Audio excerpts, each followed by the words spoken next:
uyu munsi tugiye turasubira mu butumwa bwiza nk'uko bwanditswe na Matayo. Ubutumwa bwiza nk'uko bwanditswe na Matayo igice cya 13.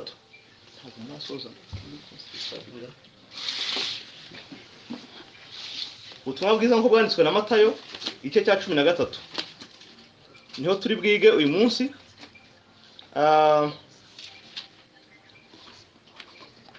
Hanyuma turiga uyu munsi guhera ku murongo 33. Ndasoma aya magambo hanyuma mbone gusenga.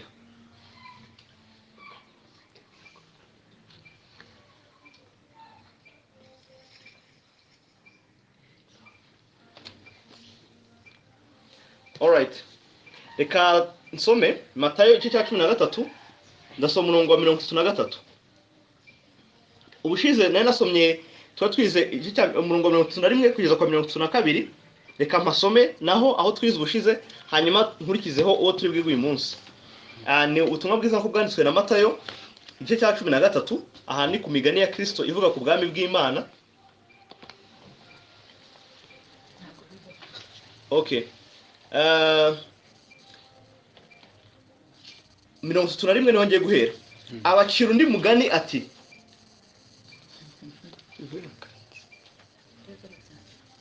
abacira undi mugani ati, ubwami bwo mu ijuru bugereranywa n'akabuto ka sinapi. Umuntu yenze akakabiba mu murima we, nako ni gato hanyuma y'imbuto zose, nyamara iyo gakuze kaba igiti kinini, kaba kanini kakaruta imboga zose, kakaba igiti, maze inyoni zo mu kirere zikaza zikarika ibyari mu mashami yacyo. 33.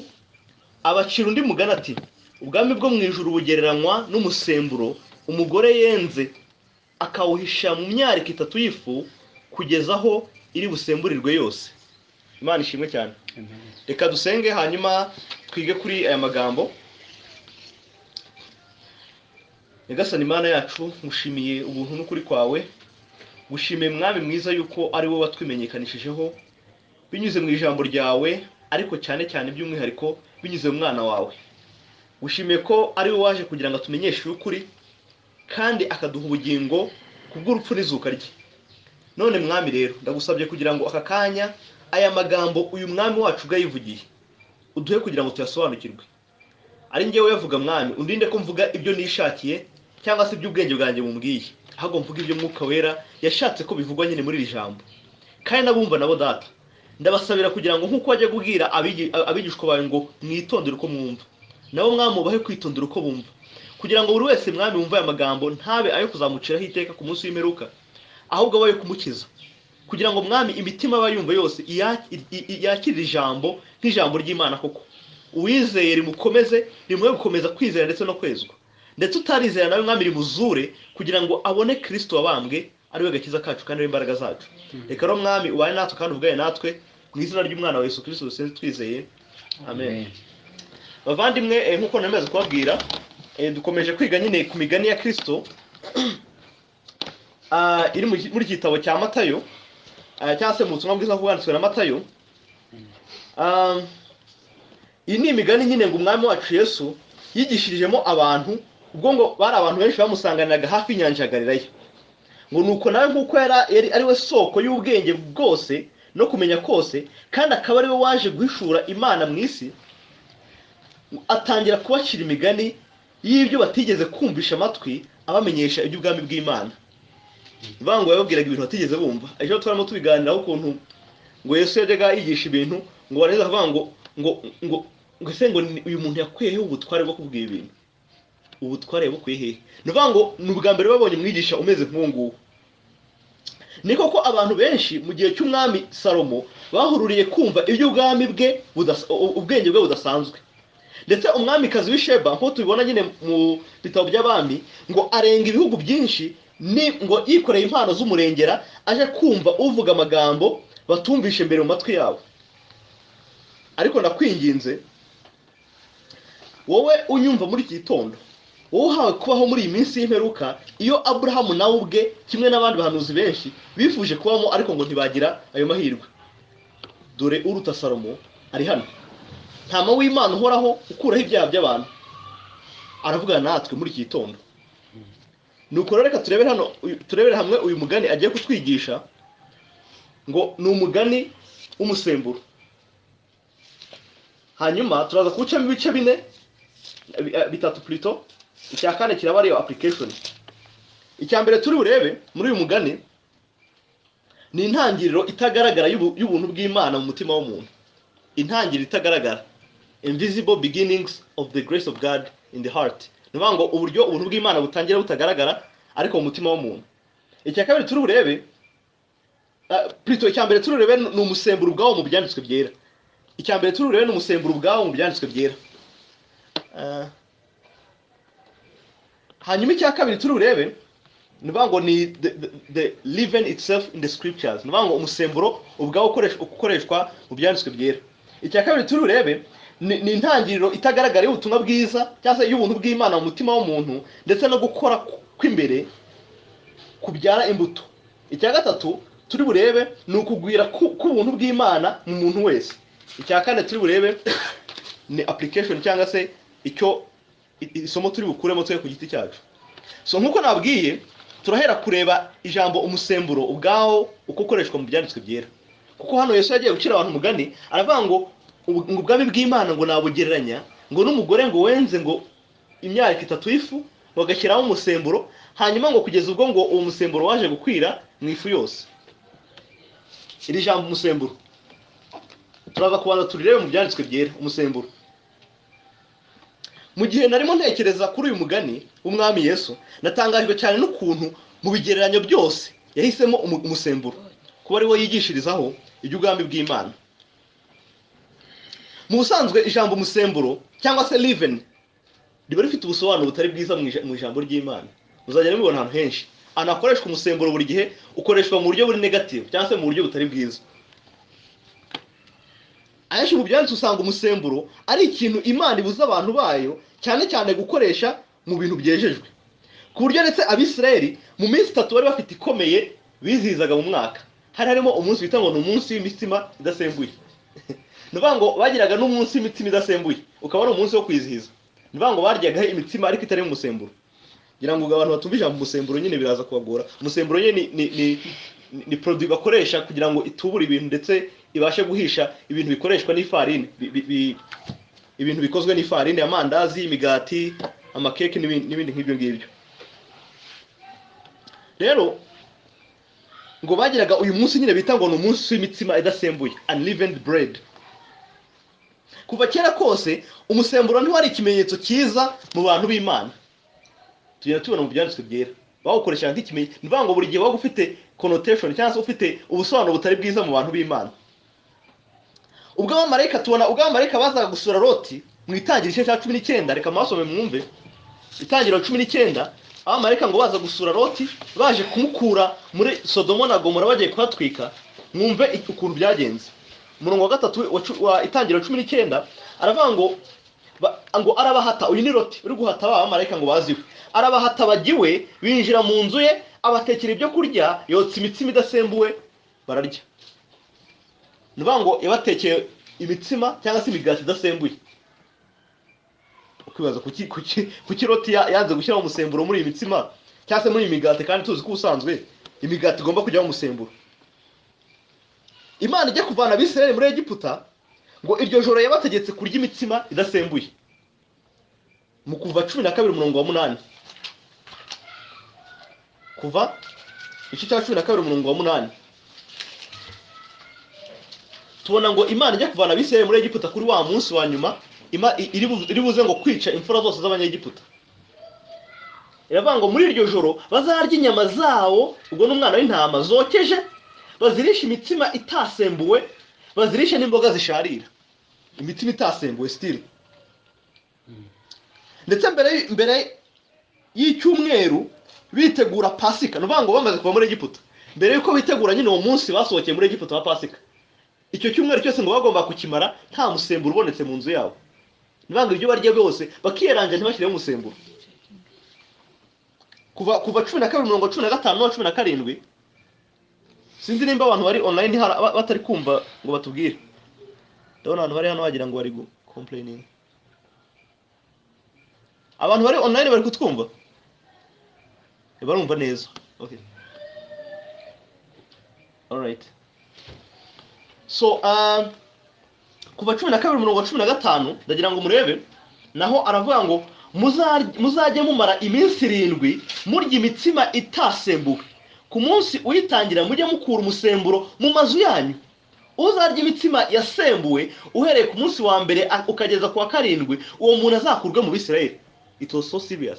Byari ibintu biteye ubwoba. Nivuga ngo muri iyo minsi bitegura kugera kuri Pasika, kuri wa munsi bibukaho Imana ibacungura bavana muri Egiputa, ngo bagomba kurya ibintu bidasembuye gusa, ngo ndetse ntakagira umusemburo uboneka mu nzu yabo, kuko ngo uwo bazasangana umusemburo mu nzu ngo azakurwa mu Bisirayeli. That was the capital punishment. Cyari igihano kirutse ibindi byose, kugukura mu muryango w'Abisirayeli bakaguta hanze. Ubwo nuvuga ngo niho gucibwa mu gihugu. Nuko bavuga ngo uyu munsi bakwambuye ubwenegihugu bw'u Rwanda. Niko byabaga bimeze. Mwisano rishya naho rero umusemburo ntago ukunze gukoreshwa nk'ikintu cyiza.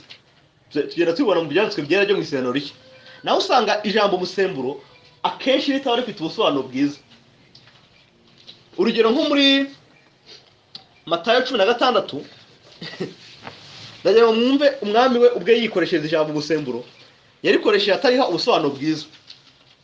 Matayo 16:6 n'uwa 12 mu byumba. Matayo 16:6 ngo Yesu arababwira ati mumenye mwirinde umusemburo w'abafarisayo n'uw'abasadukayo. Mwirinde umusemburo w'abafarisayo n'uw'abasadukayo. Ngo bariburanye ubwabo bati nuko tutazanye imitsima. Ariko mwumve umurongo wa 12. Reka mperenda kuri 11.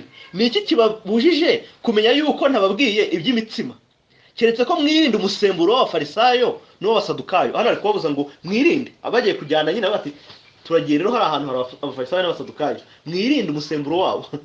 Hanyuma ngo abijwe batangira kwibaza ngo ariko subu nuko tutazanye imitsima. None kugira ngo tutaza kujya gusaba abafarisayo umusemburo wo gukora imitsima bite? Araje ngo arabwira kuri 11 ngo niki kibabujije kumenya yuko ntababwiye iby'imitsima? Keretse ko mwirinde umusemburo w'abafarisayo n'abasadukayo. 12 ngo nuko bamenya yuko atababwiye ko birinda umusemburo w'imitsima, ahubwo ko birinda imyigishirize y'abafarisayo n'abasadukayo. Mari magambo ahangaho umusemburo Kristo yakoresheje avuga false teachings, false doctrine. Umusemburo muri connotation cyangwa se muri context Kristo yakoresheje avuga inyigisho zipfuye. Mwibuke mu isano rya kera umusemburo usanzwe uyu nguyu bakoresha basembura ibintu. Imana yagendaga yubuzanya mu minsi mikuru. None hano Kristo akoresheje ikigereranyo cy'umusemburo avuga inyigisho z'ibinyoma cyangwa se inyigisho zipfuye. Paulo nawe akoresha ijambo umusemburo haba mu Bakorinto ba mbere 5:6, ariko nawe mu buryo buri negative. Abakorinto ba mbere mu buryo butari nyine mu buryo bubi 5:6. Abakorinto ba mbere 5:6. Kwirata kwanyu si kwiza. Ntimuzi yuko agasemburo gake gatubura irobe ryose. Umurongo wa 7. Nuko nimwiyezeho umusemburo wa kera kugira ngo mubi birobe rishya. Mube mutakirimo umusemburo wa kera kuko Pasika yacu yatambwe ari we Kristo. Umurongo wa 8.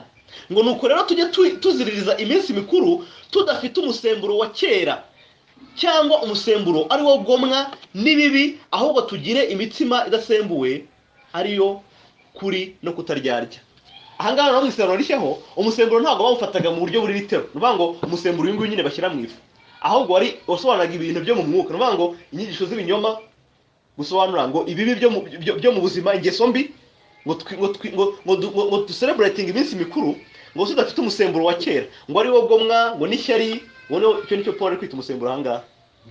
Ahubwo ngo turi imitsima mizima idasembuye. No mu Bagalatiya yakoresheje ijambo umusemburo umurongo wa 5 umurongo wa 9. Abagalatiya 5 umurongo wa 9.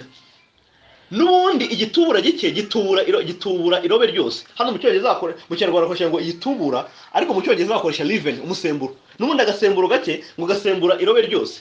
Kandi wibuke ko hano Paul arimo avuga umurongo wa 7 reka amasomere mwumve, mbese ko mwagendanaga neza ninde wawuje kumvira ukuri? Uko koshwa ni kwavuye kuri iyo ibahamagara. Nubundi igitubura gike gitubura irobe ryose. Nuvuga ngo nubundi ukora ko ari kubacyaha ibintu bibi. Mwagendaga neza none sinzoyobeje. Nubundi ndabizi ko umusemburo muke usembura irobe ryose. Niyo ngo ari kwereka yuko hari abazanye inyigisho mbi bazibe mu bandi, none abandi barazikurikiye. Still umusemburo ukoreshwa mu buryo buri negative. Niyo mpamvu natangiye mvuga nti natangajwe no kubona Kristo muri uyu mugani ajya kwigisha akavanga ubwami bw'Imana bugeranwa n'umusemburo. Kandi ahandi hose mu byanditswe umusemburo ari ikintu kitari cyiza cyangwa se ufite ubusobanuro butari bwiza. Nyamara nk'uko ntacyo Imana yaremye ngo gitabwe, kandi ibyo yaremye byose bikaba ubwabyo ari byiza, ahubwo twebwe ubunyabyaha bwacu akaba ari bwo bubihindanya, niko n'uyu musemburo ubwawo atari mubi. Ndetse n'uyu munsi tuwukoresha mu bintu byinshi, harimo ibi by'amafarine nk'amandazi, imigati n'ibindi. Mu by'ukuri Imana ntabwo yaremye umusemburo ubwawo ari mubi. Nta kintu Imana, Pawulo yavuze ngo nta kintu Imana yaremye cyo gutabwa. Urero umusemburo Imana iwurema ntabwo uremeye impamvu mbi, ahubwo twebwe ubunyabyaha bwacu nibwo butuma cya kintu cyari cyiza tugihinduramo kibi. Niyo mpamvu rero n'umwami Yesu yashoboraga gukoresha umusemburo noneho muri iki gice udafite igisobanuro kibi, ahubwo ari kwerekana neza umurimo w'ubuntu bw'Imana mu mutima w'uwabwakiriye. Niyo ngo Kristo kubera ko azi ko iby'Imana yaremye byose ari byiza, none afite uburenganzira bwo gufatana cya kindi cyari gisanzwe gikoreshwa nabi, wa musemburo akagikoresha none asobanura ikintu cyiza, umurimo w'ubuntu bw'Imana mu mutima w'umuntu.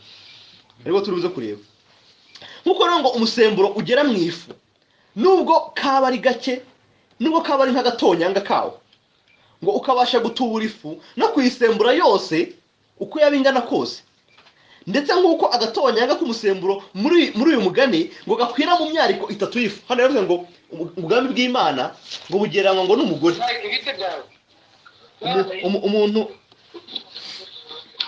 Uyu muntu ufite kari n'ijabo ya kuraho microphone iri gusakuza. Alright, ndabona yikuyeho. Narimo mvuga nti muri uyu mugani wa Kristo wo muri Matayo 13 aravanga ubwami bw'Imana ngo yabugeranya ngo n'umugore ngo wenze ngo n'umusemburo umugore yenze akawukira mu myariko 3 y'ifu.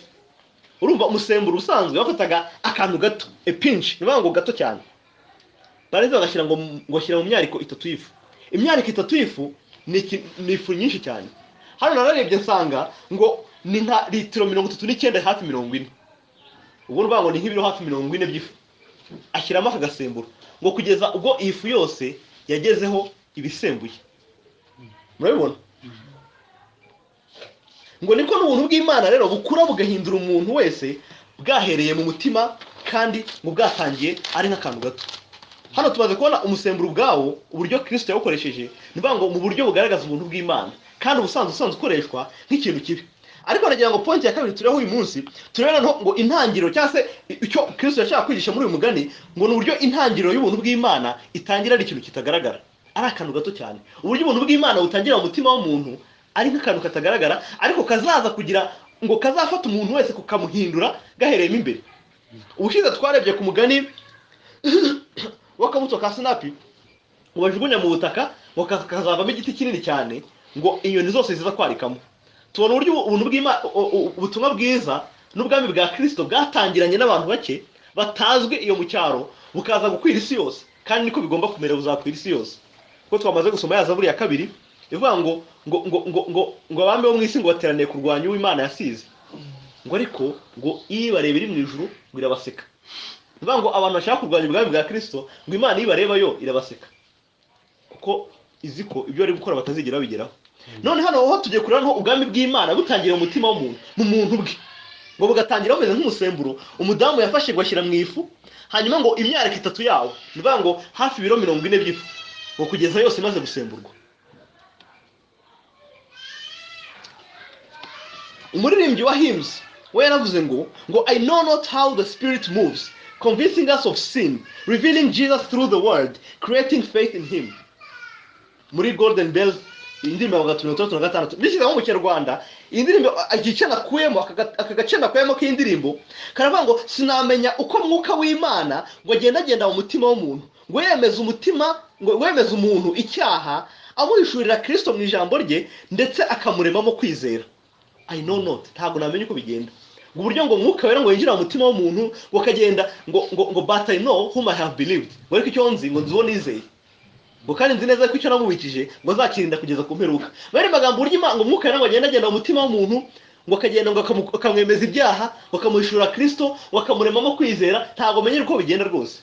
Ujya kubona ukabona byabaye. Niko uyu muririmbyi yaririmbye. Uko niko ubuntu bw'Imana bukora. Niko ko nta wabimenya. Mbwira mwene data wizeye, ese wamenya byaragenze biti? Igihe warimo wumva ubutumwa bwiza, igihe wasomaga icyanditswe, igihe wumvaga abaganda iby'ubwami, byagenze bite kugira ngo wumve koko uratsinzwe maze wizere? Ese abenshi nanjye ndimo ntibambwira ko batanazi neza umunsi bizereye nyakuri? Ese mwuka wera ntiyaje nkuriye mugore koko agahisha ukuri mu mutima wawe? Hari uwari kurebesha amaso, habe n'uwakubwirije ngo avuge ngo dore mwuka wera amubujeho buriya agiye kwizera? Hari uwari kubimenya umunsi wizere ngo arebe ngo avuge ngo buriya ngo mwuka wera agiye kumuzaho? Nta wari kubimenya. It was a secret working of the spirit. Ni uburyo bwa mwuka wera bumeze nk'ibanga yakoreye umutima w'umuntu.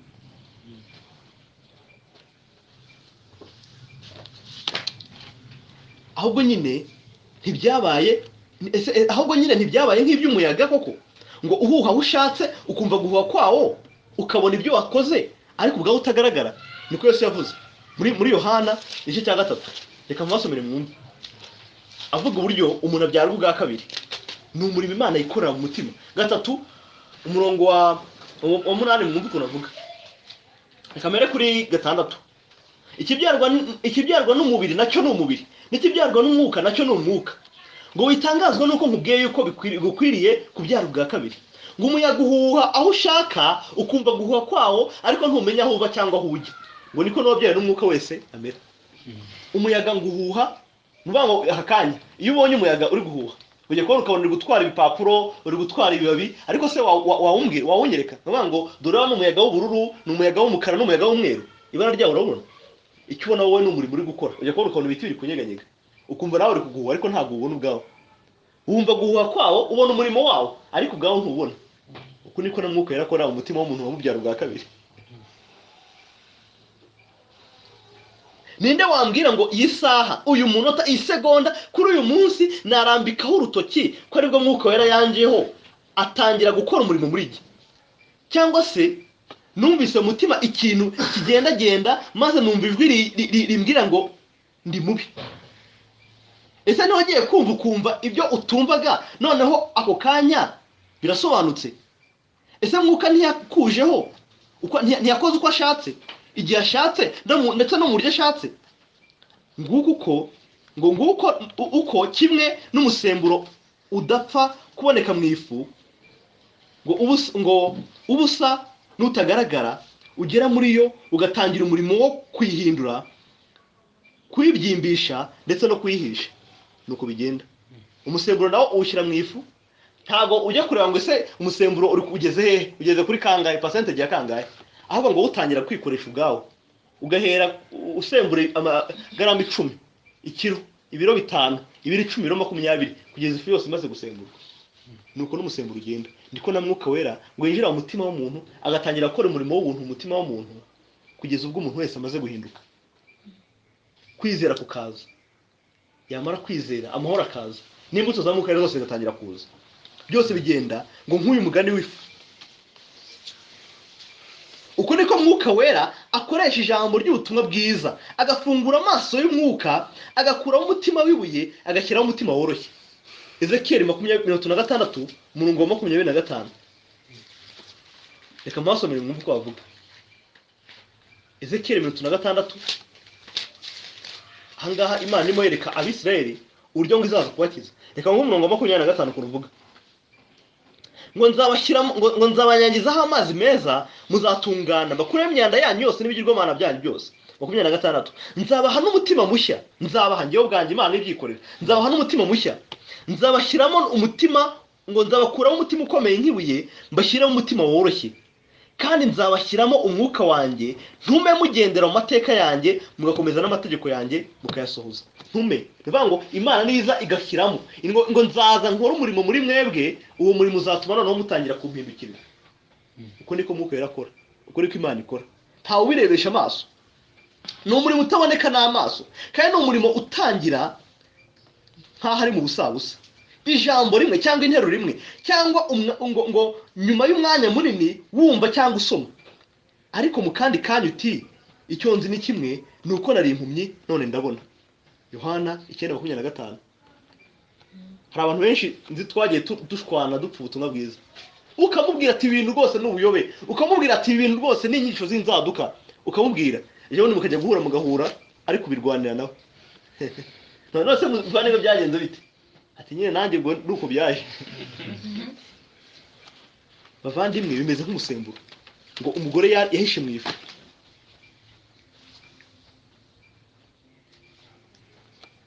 Niba bari abanyabuntu, ari abanyabinyoma, niba ari inyigisho z'inzaduka, niba ari ubuyobe, mwe ariko mubibona, icyo nzi nuko mu kanya nari mfuye, ejo twaganiraga mfite umutwaro, none ukaba waramvuye ku mugongo. Uko niko umuntu ukijijwe amera.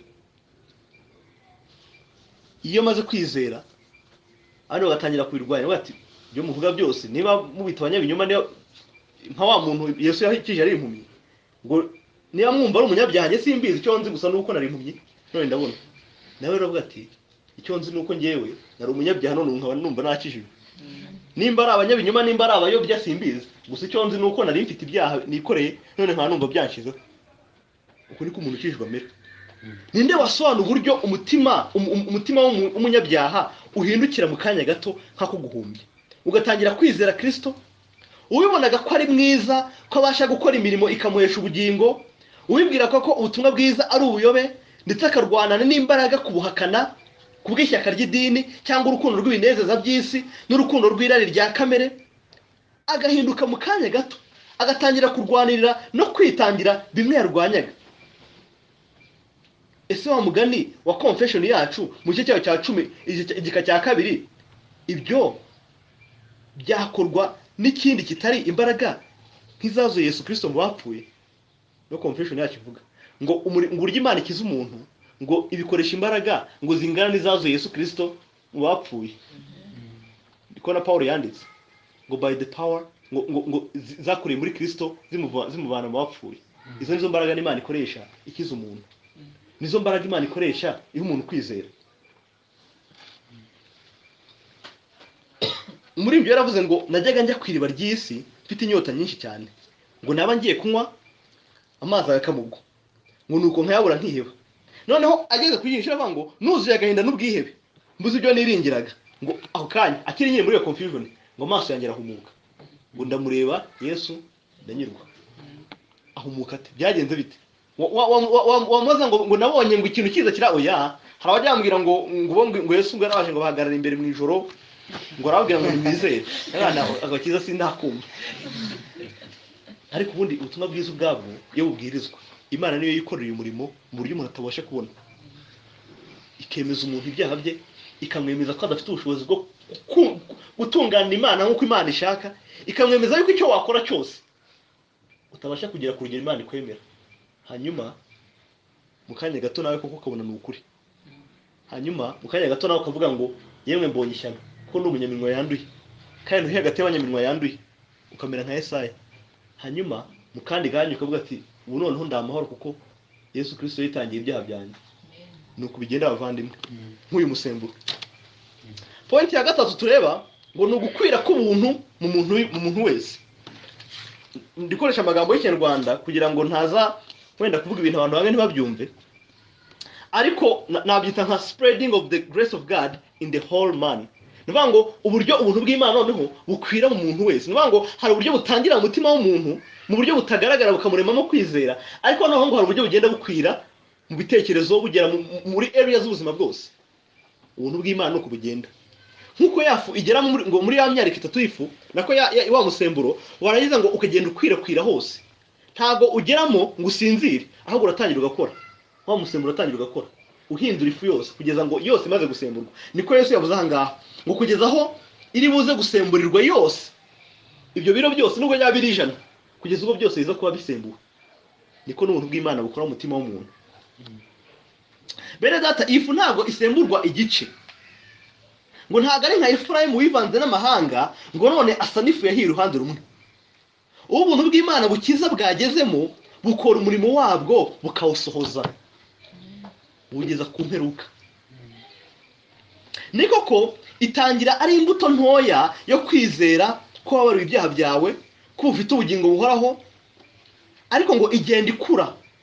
Kwizera kukiyongeraho ingeso nziza, ingeso nziza zikiyongeraho kumenya, kumenya kukiyongeraho kwirinda, kwirinda kukiyongeraho kwihangana, kwihangana kukiyongeraho kubaha Imana, kubaha Imana kukiyongeraho gukunda bene data, gukunda bene data kukiyongeraho gukunda. Nuko bigenda bikura bikura umutima w'umuntu. Muvandimwe, niba koko uyu musemburo warakugezemo, ntabwo uzamera nka Namani ngo wifuje kujya aramya Imana ya Isirayeli, ariko ngo Imana imubabarire ikintu kimwe, ngo azajya akomeza ngo afashe shebuja mu ngoro kuramya ikigirwamana. Reka mbasomere iyo nkuru mwumve. Abami ba kabiri igice cya 5.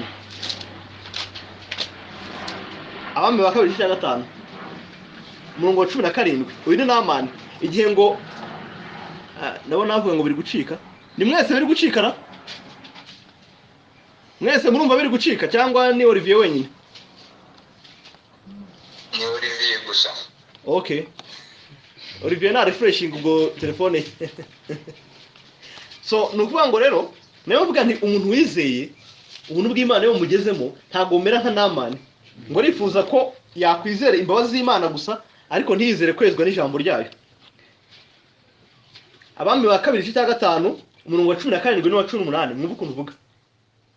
Uyu ni Namani ngo amaze gukira bya bibembe bye, akijijwe ngo na Elisa Imana niyikoresheje.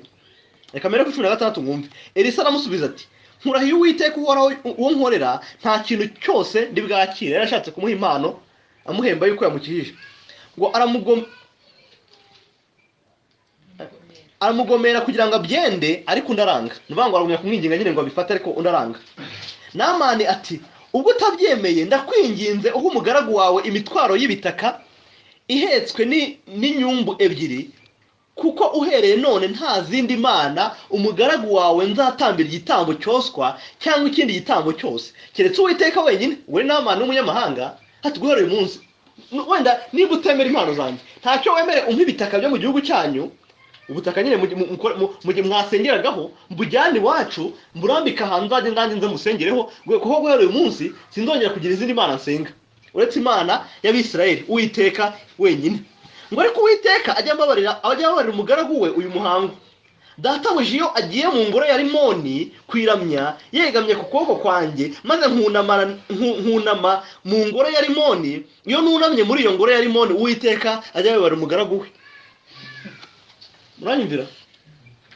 Rwose nta kibazo Imana ya Isirayeli ngiye kwiramya, sinzongera rwose no kuramya ibigirwamana, ariko Imana nyihanganira akantu kamwe konyine, aka kamwe konyine igi kwihanganira ko sinakareka.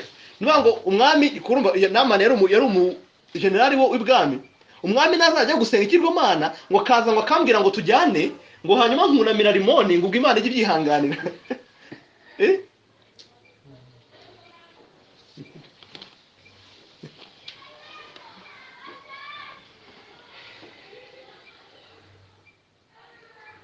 Nimba warasogongeye ko ku buntu nyakuri bw'Imana, niba uhamya ko watsindishirijwe n'amaraso ya Kristo, ukaba ubu uri uwera n'umuziranenge mu maso y'Imana, ntabwo umera nk'umwami Amasiya ngo w'Ubuyuda, ngo wavuze ngo Bibiliya avuga ngo yakoze ibishimwa n'Uwiteka n'umutima utunganye, ngo ariko si rwose. Ingoma za 2:25 kugeza kuri 2. Ngo yakoze ngo ibishimwa n'Uwiteka n'umutima utunganye, ngo but not indeed, ngo ariko ngo si rwose. Muri magambo yashatse ngo kumvira Imana, ariko ngo bikora igice, ariko si rwose. Umuntu wakijijwe ntagaruka mbere. Ubuntu bw'Imana umuntu bwagezemo ntabwo mubwira ngo ubu ngubu noneho urakijijwe, ariko ntagomba kubyiva, ngo ntagomba gukabya gukiranuka, ntagomba kubyinjiramo cyane. Ujye nyine umera harantu njya mbona mu madini bavuga ngo nyine ngo mba ngo mu itorero ngo sinjya mbyinjiramo cyane, ubyinjiramo cyane koko nyine, kuko ari wowe uri kubyinjiramo, ntabwo wabyinjiramo cyane ngo bishoboke. Ariko ari ubuntu bw'Imana bwo bukugezemo, ntabwo bwakunda ko nyine utabyinjiramo cyane. Dore ko Amasiya byaje kumugendekera nyuma, uvuga ngo ngo yakore ngo yajya yakora iby'Imana ngo n'umutima utunganye ngo ariko si rwose. Reka mure abami ba ingoma za kabiri 25 rimwe kugeza kuri kabiri. Second Chronicles 25 icyambere umurongo wa mbere no wa kabiri. Ngo Amasiya yari amaze imyaka 25 avutse ubwo yatangiraga gutegeka amara imyaka 29 Yerusalemu ari ku ngoma, kandi nyina yitwaga Yehoyadayani w'i Yerusalemu. Akora ibishimwa n'Uwiteka, abikorana umutima utunganye ariko si rwose. Akantu ariko si rwose. Bene bagabo ntabwo babikoze to the end. Ntabwo babikoranye umutima we wose completely. Muze ko rero ingaruka byaje kugira kuri 14. Ngo nuko hanyuma Amasiya atabarutse kwica Abedomu, azana ibigirwamana by'Abaseyiri arabishinga ngo w'Imana ze, arabipfukamira abyosereza imibavu. Ariko si rwose kandi konyine yasizemo. Dore cyo aho kamugejeje. Kuramya ibigirwamana. Bavandimwe, iyo umusemburo ari wo murimo wa Mwuka Wera nk'uko Umwami Yesu amaze kubitubwira hano, ngo ukugezemo, ngo akora umurimo wose akawusohoza rwose. Hano njye muravuga ngo twe ngo twarakijijwe, ngo ariko ngo ntabwo ngo nanavuga ko ngo nazirangisho zindi ngo ari ibinyoma. Ngo twe ngo twarakijijwe, ngo ariko ngiye ngo ntabwo nyine ngo bapagani bose ngo na Yesu ngo rega banaga n'abapagani. Ngo se ntiyari inshuti yabo. Ngo nanjye rero ngo ntabwo nareka inshuti zanjye zose. Ngo nuko nkijijwe. Ngo ariko si rwose. Ngo nawe avuga ko yize ubutumwa bwiza ariko hari ibintu adashaka kurekura. Kandi Imana imubwira ko yari kurekura. Ni mukifatanya n'abatizera mudahuje. Ngo ko nzagasigamo. Ese uko n'ubuntu bw'Imana buri mu mutima w'umuntu buri kumukoresha ibyo ngibyo.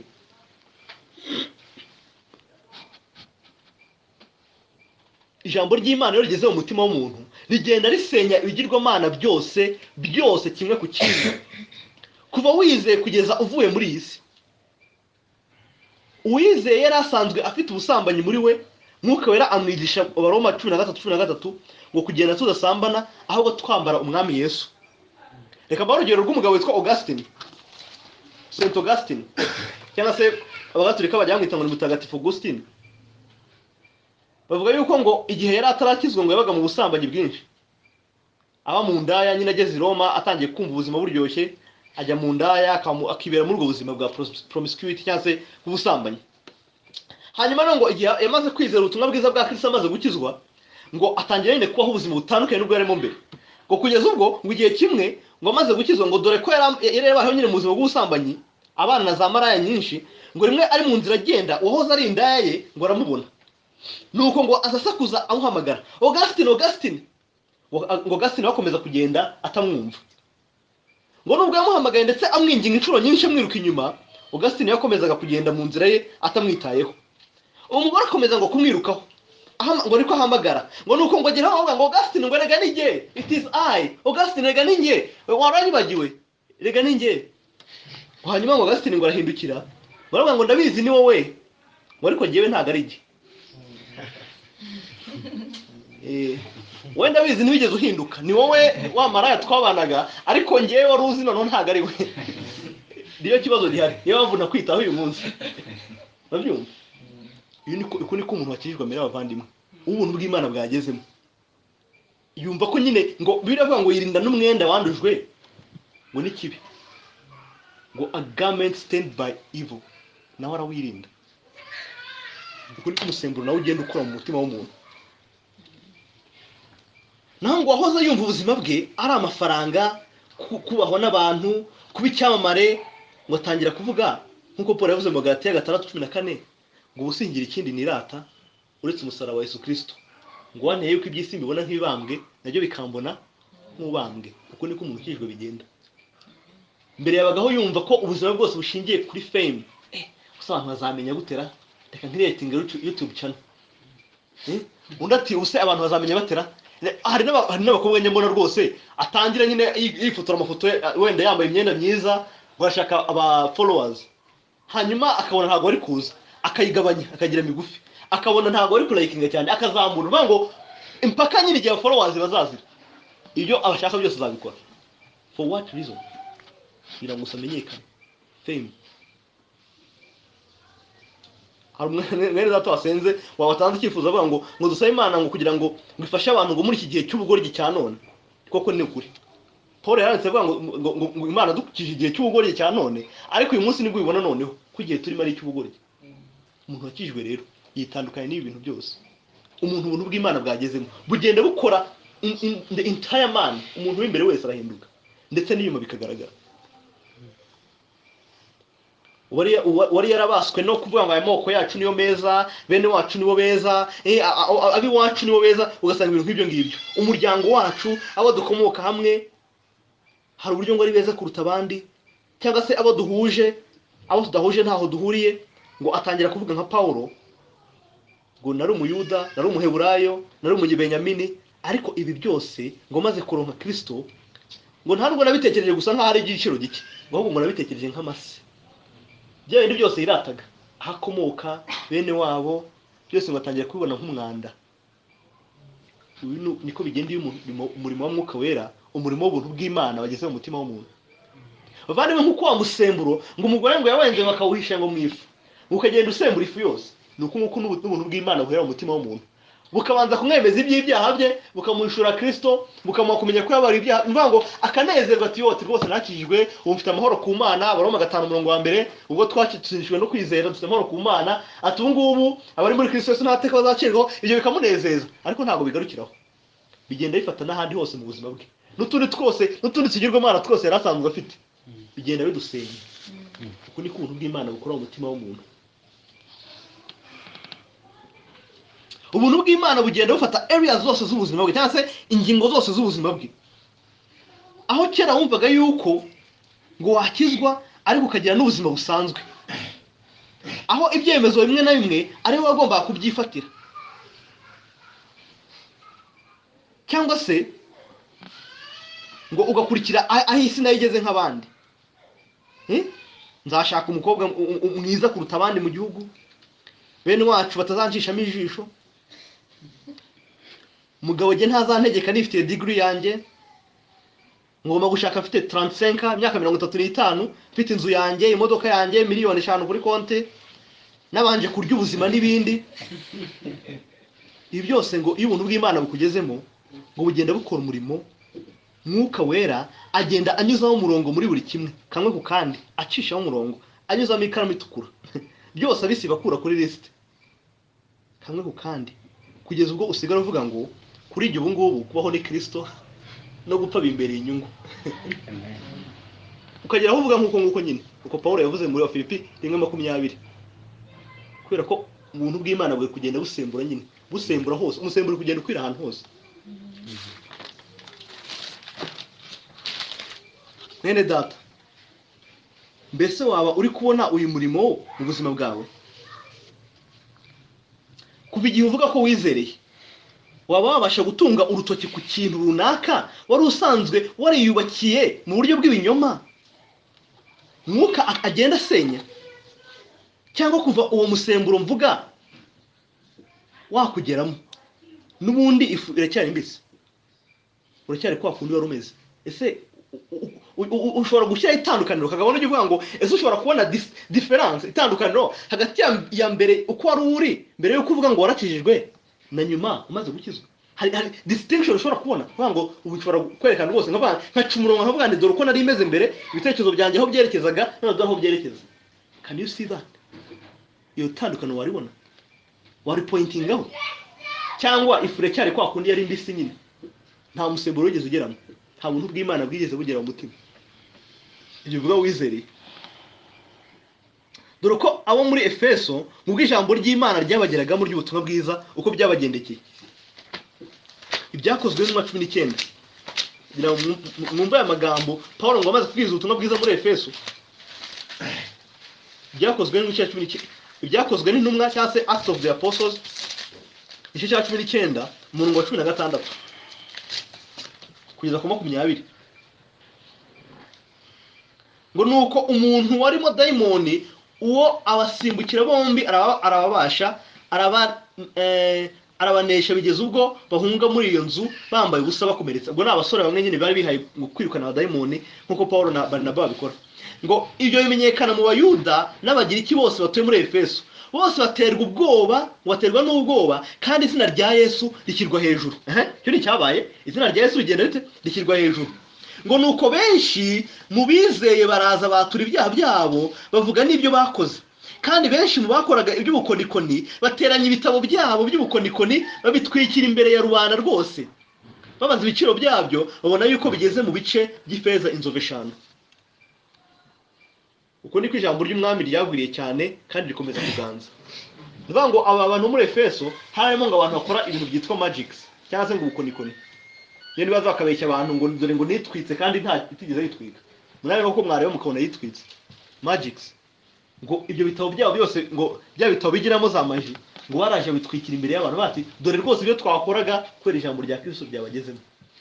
Nivuga ngo habayeho change igaragara bajya mu ruhame bavuga ngo dore ibyo twabagamo none dore twabivuyemo. Impinduka iragaragara. Ubuzima babagamo mbere nyine bita butandukana. Ese nawe waba uri kubona uwo murimo muri wowe? Aho ko wibwiraga ubuzima kera, ibyo wakundaga n'ibyo wangaga, ibyo wahaga agaciro byose bigenda bihinduka uko ubwami bwa kamere bugenda busenyuka muri wowe, naho ubwami bwa Kristo bugenda bwaguka. Urushaho kugenda wiha Imana muri byose. Amaso yiberaga mu filime z'ubusambanyi, umupira, imikino, za komedi zisekeje z'ubugoryi, ubu asigaye anezezwa n'ibyanditswe byera no kumva ibyigisho by'ijambo ry'Imana n'ibitabo byungura ubwenge bw'Imana. Aho amatwi yakundaga kumva abazimura, gossips, imiziki ipfuye n'ibiganiro by'amanjwe, asigaye anezezwa no kwicara aho baganira iby'umwami, kumva habera batanga ubuhamya no kumva hymns cyangwa se indirimbo zivuga Kristo. Niba koko ubuntu bukiza bwarakugezemo, ntago bizaba kugendera mu kigare gusa. Ngo nabonye inyigisho zikunzwe n'urubyiruko, urungano rwanjye rwagiye muri izi nyigisho, bose basigaye bavuga ko bizera ubutumwa bwiza, kandi ndabona abenshi bari kugenda bazigana. Nanjye ngomba kumwe muri iki kigare. Niba ari ukuri buvandimwe, nimba waraje koko kubera ko harimo inshuti zawe, nimba warizeye kubera kubona n'abandi abandi muri mu kigero kimwe nabo babikunda, waba warayobye. Dore ko uwo musemburo wagezemo bigenda. Reka mbasomere iki gice mwumve uwo musemburo cyangwa se uwo ubuntu bwagezemo uko bimugendekera. Abakolosayi igice cya 3. Iyo niyo evidence.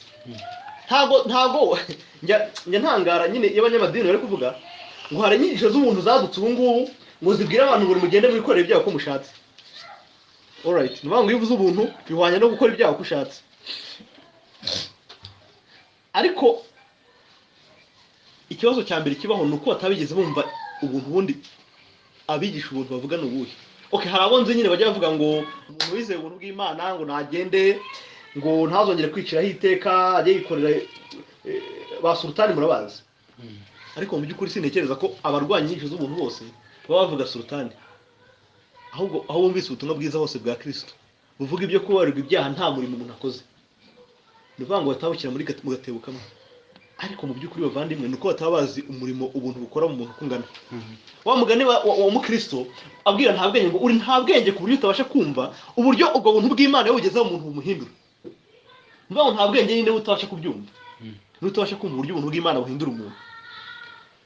Abakolosayi 3, reka mbasomere igice cyose mwumve umuntu wamaze kuzukana na Kristo uko bigenda. Ngo nuko rero mwarazuranywe na Kristo mujye mushaka ibiri hejuru aho Kristo ari yicaye iburyo bw'Imana.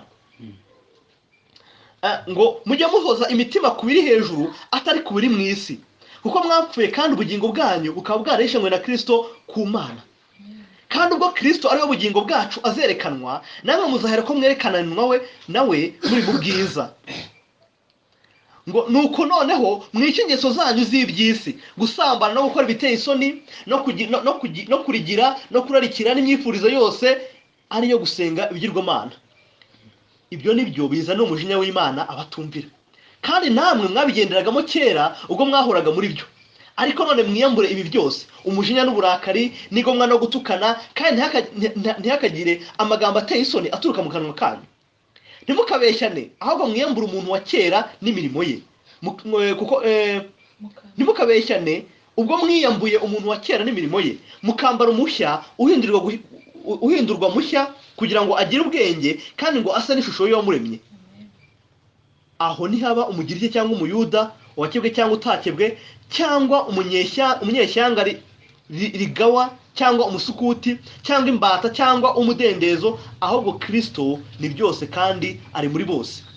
Nuko nk'uko bikwiriye intore z'Imana zera kandi zikundwa, mwambara umutima w'imbabazi n'ineza no kwicisha bugufi n'ubugwaneza no kwihangana, mwihanganira kandi mubabarirana ibyaha uko umuntu agize icyapfa n'undi, nk'uko umwami wacu yababariye aba ariko namwe mubabarirana.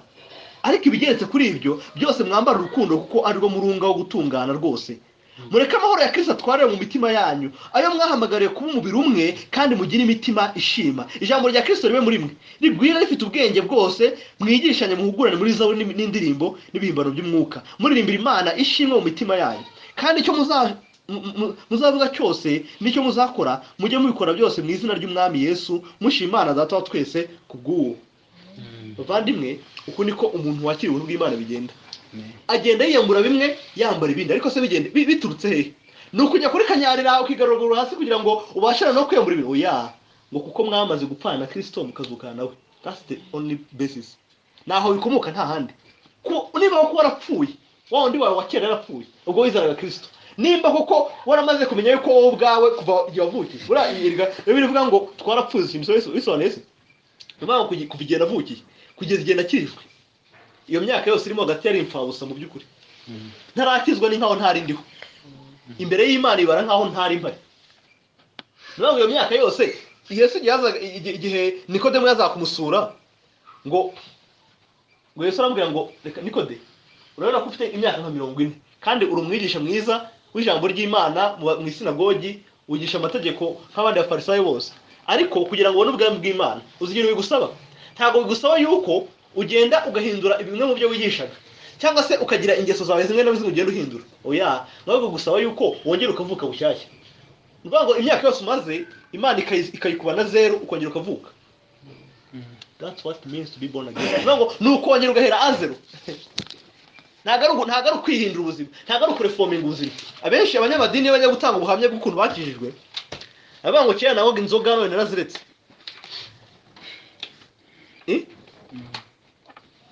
Nawoga inzoga none naraziretse, ubwo narakijijwe. Mwene magambo gukizwa we nuko yararetse inzoga, cyangwa se yarajyaga mu kabyiniro akaba atakikajyamo. Ibyo ni byiza kutabikora, ariko se uko niko gukizwa? Nakurahiye ibyo ngibyo. Hari umuntu nk'urumogi ukaba rwaramurenze, bakamujyana iwe bakamara amezi 6 atarubona, akahava yararetse, ubwo se arakijijwe?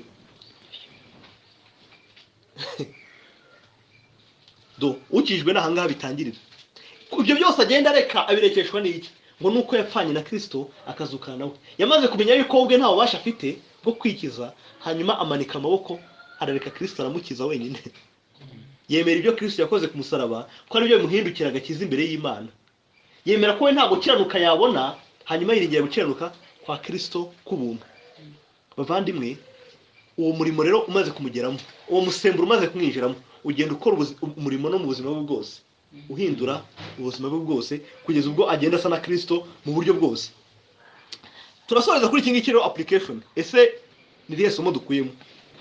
Noneho mwene data dusangiye ibyiringiro, niba umaze kumva uko ubwami bw'Imana cyangwa se ubuntu bw'Imana iyo bugeze mu mutima w'umuntu bugenda bukora umurimo wawe, ndagusabye icyambere, genda wicare wigenzure umenye neza koko ko niba ubuntu bw'Imana mumaze kuvuga warabwakiriye.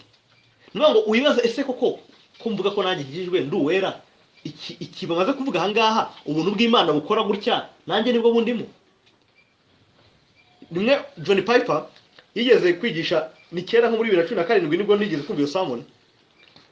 Aravuga ngo abantu benshi ngo muri iki gihe biremeye Yesu wawe, ngo none ngo genda ufate Bibiliya yawe urebe ahantu hose Yesu yigishije, Matayo, Mariko, Luka na Yohana, ngo ugende uca umurongo ku nyigisho ze zose n'ibintu byose yagiye avuga. Hanyuma ngo urangiza numara kubyegeranya, ngo wibaze ngo ese uyu Yesu niwe nizera, ngo cyangwa nuwo abantu biremeye muri iki gihe cya none, duha amazu, duha akazi, duha urubyaro, duha gushaka n'ibindi byose. Ese uyu Yesu bavuga ahangaha niwe nizera, cyangwa nugezweho bavuga mu nsengero ndetse no kuri radio ndetse no mu ndirimbo? Abantu benshi ntangazwa n'ukuntu mu Rwanda imyizerere yabo myinshi iva kuri radio. yatangaye sinzi niba hari n'ahandi biba ariko usanga niba mwanafunze yavuze ikintu mwanafunze muramuzi ubwo nicyo nyine abantu bizera niyo doctrine nuvuga ngo yavuze ntawe ujya wongeraho hari naho ngo ntihariye Kiss FM hawe rwo witeze amatwi nuvuga ngo ubwo icyo bari abanyamakuru bavuga nicyo njya kwa prayinga mu buzima bwanjye nanjye kuko none se bo ni Imana ivuze ibyo bavuze niki kigwamirije ko rukuri ubigenjuje iki ijambo ry'Imana rirahari bavandimwe rero ubuntu bw'Imana niba ko bwarakugezemo ubanze ugenzure nuvuga ngo nimba ubihamye niba uvuga ko bwakugezemo nawe ugenzure ugenda urebe kuko nimba ubuntu tumaze ku describinga ari bwo wakiriye icya kabiri ugenzure ubuzima bwawe kora audit generale ukore general audit ubuzima bwawe ubugenzure akantu ku kandi urebe koko kuva wizera hagiye habaho impinduka mu buzima bwawe nimba haragiye habaho kugabanuka no gucika intege kw'imirimo ya kamere ndetse no gukura no kwiyongera kw'imbuto za Mwuka Wera urebe nimba iyo change yarabayeho nimba uko gukura muri direction imwe no kugenda ugabanuka muri direction yindi kwako n'imirimo ya kamere igenda igabanuka imbuto za Mwuka Wera zikagenda zikura urebe niba ibyo byarabayeho ukore iyo audit ndabwiza ukuri yuko abantu benshi bita ku bintu byinshi ariko ubugingo bwabo ntibabwitaho uzasanga abantu bazi abakinnyi bose baguzwe na Chelsea abaguzwe na Manchester abazi ku murongo n'imyenda bambara na santimetero bafite n'inkweto bambaye ko uruganda rwazikoze ariko atazi ubugingo bwaho buhagaze nimba yarakijwe cyangwa atarakizwa atabizi niba azajya mu ijuru cyangwa azarimbuka atabizi abantu nibikenya koko ukicara mu modoka utazahana iri kugana ukagumya ukiyumvira wenda umuziki muri ekuteri iri kugenda utazi aho igiye ukaho muri ubuzima utazi nimba uri kurimbuka cyangwa ujya mu ijuru iyo audit tuyikora reba niba uretse kuba uvuga ko ufite ibyiringiro wabariwe wamenye ko kwa masasu bigisha ibinyoma ko umuntu adakizwa n'imirimo ndetse n'ibindi reba niba kuva wamenye ibyo bintu umutima wawe warigeze guca bugufi kubona no kwanga ibyaha byawe kurushaho no kwifuza kubikira ese ugenda ukura mu rukundo ari ugukunda Kristo ari ugukunda bera ndetse n'impuhwe ugirira barimbuka do you see that change izo mpinduka urazibona cyangwa gusa ni amakuru wakiriye yuko hari inyigisho z'ibinyoma hakaba n'inyigisho z'ukuri icyakane ese views wari usanzwe ufite z'ubuzima ibintu wari usanzwe wizera mu buzima ibyo wari usanzwe ukora usanzwe ubona ubuzima bihabanye n'ijambo ry'Imana birumvikana iyo umaze kubona ko bihabanye n'ijambo ry'Imana koko urugero wenda nko kwinezeza mu myidagaduro y'isi ubusinzi gushaka ishimwe ry'abantu feminism bivuga ngo abagore bahawe uburenganzira n'uburenganzira mu by'ukuri ahubwo ari uburenganzira kwironda gushingiye ku moko uturere ibihugu kurarikira ubutunzi bwinshi ese koko iyo jambo iyo rije rikabisenya nawe urabirekura cyangwa ubwira Imana uti Mana rero nakwizeye ariko ahangaha rwose ho umbabarire ibyo sinabirekura wishimira ko byose Imana ibisenya icyo ni ikibazo twibaza naho utarizera niwe nsorezaho mbese mugenzi wanjye unyumva ukaba umeze nk'ab'Ineneve utazi indyo n'imoso ukibwira ko wavutse ukijijwe koko kuko wavukiye mu muryango w'abakijijwe cyangwa se abasenga nshuti yanjye nkubwira iki wowe ureba ibya Kristo ukumva nturagera igihe cyo kubyinjiramo wowe bwira mu mutima wawe uti ariko se koko ko hariho amadini menshi bose bakavuga ko ari abukuri ubundi namenye iby'ukuri ari ibyande wowe ukibwira ko abantu bakabya kwibuza ibibanezeza bya hano ku isi nkaho ari abamarayika wowe wumva yuko uzajya mu ijuru n'imirimo yawe uti ntunzwe na mbabarira ese nkugire nde navuga nka wa muvandimwe wa kera nti iyo amaraso yanjye yamera nka wino nakwemera ko bayankuramo yose niba abasha kukwandikira ugahindukira niba abasha kumenyesha iby'urubanza rugutegereje n'iby'agakiza kazazanwa na Kristo yewe nabyemera ariko ukarokoka mugenzi ndakwinginze ngo nawe uve hano wakira impano y'ubuntu bw'Imana wakira impano y'ubugingo buhoraho